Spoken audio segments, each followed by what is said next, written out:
It started with a plain white envelope.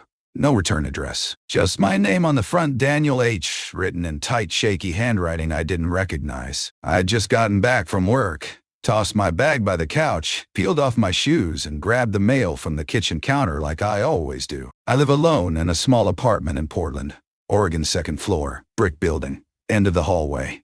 I'm 28, work in marketing, pretty normal life. Boring, honestly. Which is why this envelope caught my attention. Inside was a single folded piece of paper and a photograph.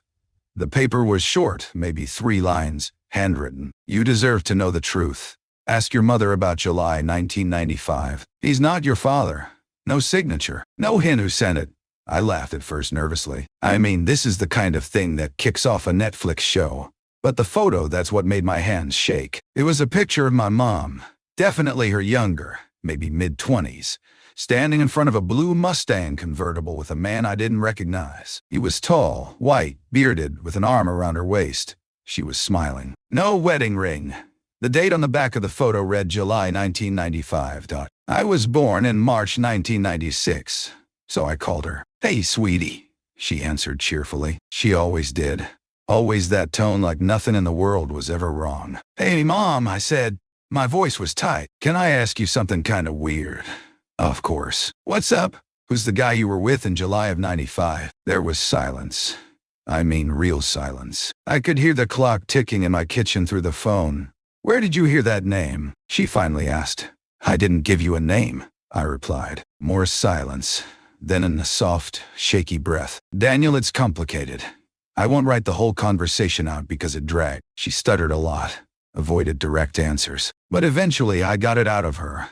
The man in the photo was Thomas McKee. She met him when she was 22. She was working at a restaurant.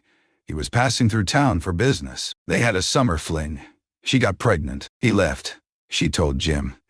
The man and I grew up calling Dad about it when she found out, and according to her, offered to raise me as his own. Jim died when I was 15. Cancer.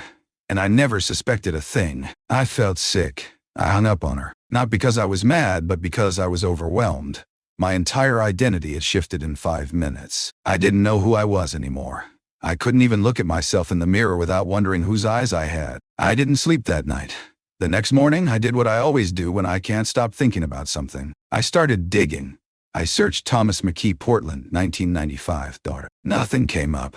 I tried Facebook, LinkedIn, white pages, bylaw. I even posted on a Reddit genealogy sub asking for help identifying someone based on an old photo. Then, a week later, I got another envelope. Same handwriting, same no return address. Inside was a business card. Thomas McKee, McKee Auto Group, Boise, Idaho on the back, in the same shaky writing. "He's been looking for you too." I called in sick the next morning. Not because I was sick, not exactly, but because something inside me had snapped, like a hidden spring under years of pressure finally gave way. I couldn't focus, couldn't think straight. All I could see was that business card. Thomas McKee, Boise, Idaho. I stared at it for 20 minutes over black coffee, then packed a small duffel bag, grabbed a charger, and hit the road. It's about a 6-hour drive from Portland to Boise. I barely remember the first 3. Just long stretches of highway, audiobooks playing in the background, my mind stuck on a loop. Why now? Why did he never come looking? And what the hell does "he's been looking for you too" even mean? Around hour 5, I almost turned around. The idea of walking into some dealership and saying, "Hey, I think you might be my real dad," felt stupid. Pathetic even. What if he denied it? What if he had known and just didn't care? But then I remembered the photo. The look on my mom's face. The casual arm around her waist. That wasn't a one-night stand. That was something, and I needed answers. The McKee Auto Group was bigger than I expected. 3 lots along a stretch of highway on the outskirts of Boise. Trucks, sedans, Jeeps, American flags waving in the hot wind. I parked across the street and just watched for a while. It took me 10 minutes to spot him. Older now, maybe in his late 50s, early 60s. White hair, same jawline as me, same build. I watched him shake hands with a customer, then laugh at something they said. He looked normal, friendly, like the kind of guy who'd coach Little League and offer cold waters to people walking through the lot. Then I saw something else. A younger guy, early 20s, walk up and say, "Hey, Dad, you got a sec?" Dad, da. I froze. So he had a son, maybe a whole family. Maybe that's why he never looked for me. Maybe I was the mistake. The one-night stand. The thing best left forgotten. My palms were sweating. I sat there another 10 minutes, convincing myself to leave. But I didn't. I walked into the dealership and asked for Thomas McKee. Sure thing. The receptionist smiled. "One sec," he came out a minute later, wiping his hands on a rag. His eyes met mine, and there was a flicker of pause. "Can I help you?" "Maybe," I said. "You knew a woman named Lisa Hammond. Back in 1995? That did it." The flicker became full-on recognition. His face drained. "Can we talk somewhere private?" I asked. He nodded slowly, led me to a back office, closed the door. "You're hers," he said. Not a question, just flat fact. Like he knew the moment he saw me. I nodded. He sat down behind the desk and rubbed his face. Jesus Christ. I never thought I looked. I did. After I left town, I went back a year later, but she was gone. Changed numbers, no address. I thought she didn't want me involved. I didn't know what to say. My voice came out quiet. "She told me you left." I did. I wasn't perfect. But I didn't know she was pregnant. Not until it was too late. Silence. "You have a son," I said. "I saw him." He nodded. "2 kids. Matthew's the older one. He doesn't know about you." No one does. That word hit me hard. No one. So I'd been the secret, a ghost shadowing his life while he raised another family. "Why didn't you try harder?" I asked. "Why not reach out?" "Now? I'm 28. He looked up. Guilt etched in every line on his face. "I didn't want to blow up your life, or mine. And I didn't think you'd want anything to do with me." I didn't respond. I just sat there, feeling the weight of everything unsaid. Finally, I stood up. "I didn't come here for money or pity," I said. "I just needed to know." He nodded, eyes glassy. "Do you want to keep in touch?" I hesitated. "I don't know yet," and I left. I thought that was the end of it. Thought I'd close that chapter, drive home, sleep better knowing the truth. But 3 days later, my mom called again. This time crying. "You went to see him, didn't you?" she said, voice shaking. "How did you know?" "Because he called me. And because I know what kind of damage this will do." "To who?" I snapped. "To your perfect little version of the past? To the lie you built around me? To his family, Daniel?" she shouted. "His wife doesn't know. His kids don't know. You could ruin everything." I hung up. And that's when something inside me turned. Because for 28 years, I'd been living under other people's choices. Their lies.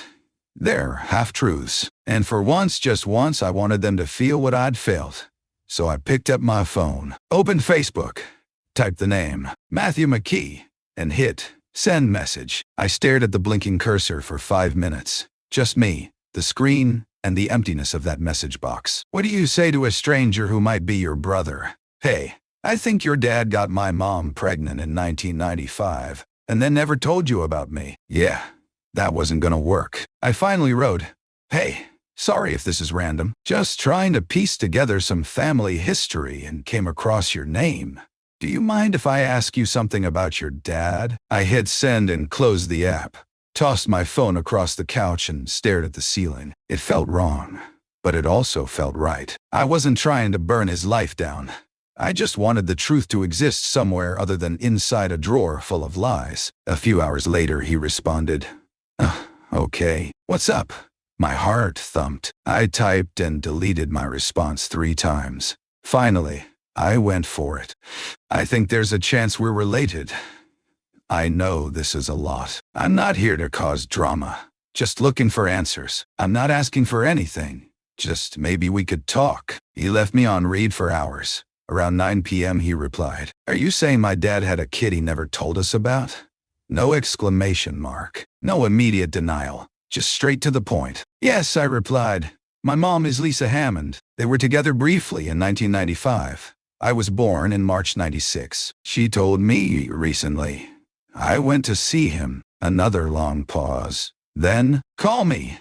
I didn't expect Matthew to be calm, but he was. Way too calm. He answered on the first ring. Hey, I said. Why now? He interrupted. Why reach out now? I only found out 2 weeks ago. My mom finally told me. I didn't even know his name until an anonymous letter showed up. A beat? Then, Jesus, we talked for nearly an hour. I told him everything. He asked smart questions, dates, details, locations. At one point, he asked what I looked like. I sent him a photo. Dude, we do look alike. Yeah, I said quietly. I thought so too. He sighed. My dad's not the kind of guy to do something like this. He's not, or he's just good at hiding it. Silence. Fair. 3 days later, I got a friend request from a woman named Jessica McKee. Her profile said, wife mom, God first, and featured photos of her, Thomas, Matthew, and a teenage daughter I hadn't seen yet. Backyard barbecues, church events, Christmas in matching pajamas. Then I saw the message. Hi, Daniel. I'd like to talk. Please. I stared at it, unsure whether to feel nervous or guilty or exposed. I clicked on her profile picture. My supposed father stood behind her, arms around her shoulders, grinning like someone with nothing to hide. So I replied, of course, I'm free tonight. We spoke that evening. She'd found out through Matthew. He told her everything. And instead of denying it, instead of calling me a liar, she asked to meet me, face to face. So I drove back to Boise. This time, I wasn't nervous. I was done being nervous. They invited me to dinner at their house. Their perfect house. White siding, trimmed hedges, flagged by the front door. It looked like something out of a home insurance commercial. Jessica hugged me, said, you look just like him when he was younger. Thomas wouldn't make eye contact. We sat down. Spaghetti and salad. I picked at my food while Matthew sat across from me, watching, trying to hide his curiosity. Finally, Jessica said, I always suspected there was something in his past. He wasn't always who he is now. But I never imagined this. I didn't either, I said. But I'm not here to wreck anything. I think people deserve to know the truth. That's all. Thomas cleared his throat. I'm sorry, Daniel. Truly. I should have tried harder. I was scared. And selfish. I didn't respond. He'd already said it that last time. It didn't hit different just because his wife and kids were listening. Then Jessica looked up at me. Would you be willing to take a test? Just to be sure. It took everything in me not to laugh. Just to be sure. As if the truth needed a lab coat to be real. Yeah, I said. Let's do it. The test results came a week later. 99.99% match. Matthew sent me a screenshot with one line. Well, guess that's that. It's been 3 months since then. I wish I could say we all magically blended into one big happy family. But real life doesn't work like that. Jessica and I keep in touch. She texts me sometimes to check in. Sweet woman. Probably stronger than any of them deserve. Matthew and I message every now and then. Not brothers. Not really. But something close enough to feel strange. Thomas hasn't said much since that dinner. Maybe out of guilt. Maybe because it's easier not to. And my mom, we're not talking right now. I don't know when that'll change. Maybe never. But for once, I feel like I'm living my truth, not theirs. And that's worth everything. I didn't expect things to be neat, but I thought I'd feel lighter. The truth was out. Everyone knew. The test confirmed it. I had a half-brother, a father who'd failed me, a mother who had lied, and a woman who somehow forgave her husband faster than I could. And yet, there was still this weight in my chest, like something was left unfinished. I tried moving on, focused on work, dated casually again, started going to therapy, which helped more than I thought it would.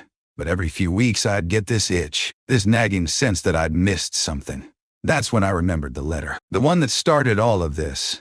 I had shoved it in a drawer under my socks, maybe hoping to forget it once the rest of the puzzle came together. But one night, 2 bourbons deep and unable to sleep, I pulled it out again. Same neat handwriting. No return address. He's been looking for you too. A friend. Who the hell was the friend? I'd never questioned it, not really. Maybe because I was so caught up in the drama of it all. But now, with everything else exposed, this one last thing lingered like a bad aftertaste. Why would someone write that? And how the hell did they know? I didn't expect any real answers, but I tried anyway. I went back through the envelope postmarked from somewhere in rural Oregon. I Googled the zip code. A small town I'd never heard of. Population under 3,000. It seemed like nothing. But that night, I messaged someone who might know something. An old neighbor from my childhood. A guy named Steve who used to mow our lawn when I was a kid. "Hey, Steve.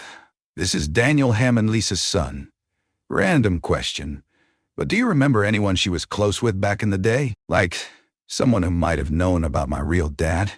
He responded 20 minutes later. "Whoa, blast from the past. Lisa?